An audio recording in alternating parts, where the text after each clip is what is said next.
Israel মধ্যপ্রাচ্যের দুই super power এক বিধ্বংসী সংঘর্ষের মঞ্চ তৈরি, যেখানে প্রতিটি পদক্ষেপই ধ্বংসাত্মক হতে পারে। এক নতুন প্রশ্ন উঠেছে, ইসরায়েল কি আসলেই ইরানের সাথে যুদ্ধে যেতে প্রস্তুত? ইসরায়েলি মিডিয়া রিপোর্টার আভি আশকেনাজি সতর্কতা প্রকাশ করেছেন। আশকেনাজি ইসরায়েলি মারিভের সামরিক বিষয়ক সংবাদদাতা।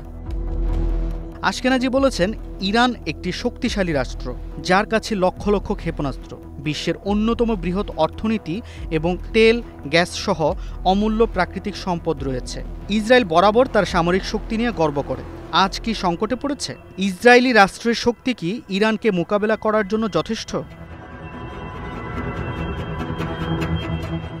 ইসরায়েল কি ইরানের মোকাবেলা করতে পারবে, নাকি শেষ পর্যন্ত তেহরানকে এড়িয়ে যাবে? একদিকে ইসরায়েলের মোসাদ এবং অপারেশনাল পরিকল্পনা, অন্যদিকে ইরানের পরমাণু শক্তি। সিরিয়ার আকাশ প্রতিরক্ষা ভেঙে দেওয়ার ঘটনা আরও উদ্বেগ তৈরি করেছে। ইসরায়েল সিরিয়ায় প্রায় 1800টি বোমা ফেলেছে, যার ফলে দেশটির বিমান প্রতিরক্ষা ব্যবস্থার বিশাল অংশ ধ্বংস হয়ে গেছে।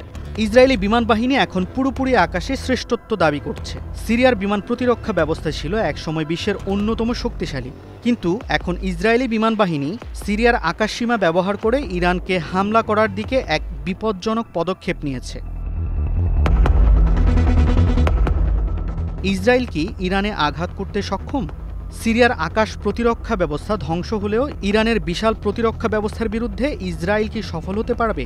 ইসরায়েলি সেনারা কি ইরানের মাটিতে পৌঁছতে পারবে, নাকি এটাই হবে এক ভয়াবহ ভুল পদক্ষেপ? ইরানের শক্তি দিন দিন বাড়ছে। একদিকে তার দূরপাল্লার ক্ষেপণাস্ত্রের শক্তি, অন্যদিকে তার তেল ও গ্যাস সম্পদ। এই সব কিছু মিলিয়ে ইরান কি এমন এক শক্তি হয়ে উঠেছে যে কোনো শক্তিকে মাটিতে মিশিয়ে দিতে পারে? আশকেনাজি বলেছেন, ইসরায়েল ইরানের সঙ্গে যুদ্ধে যাওয়া থেকে পিছিয়ে যেতে পারে। এর মানে কি ইসরায়েল তাদের শক্তি ছাড়িয়ে দিয়ে একটি যুদ্ধের বিপরীতে গিয়ে শান্তির পথে হাঁটবে? এই মুহূর্তে ইসরায়েলি সেনাদের সামনে এক কঠিন চ্যালেঞ্জ। আশকেনাজি ইসরায়েলের সম্ভাব্য দুর্বলতা তুলে ধরেছেন। ইসরায়েল হয়তো তার দুর্বলতার কারণে যুদ্ধ থেকে সরে আসবে।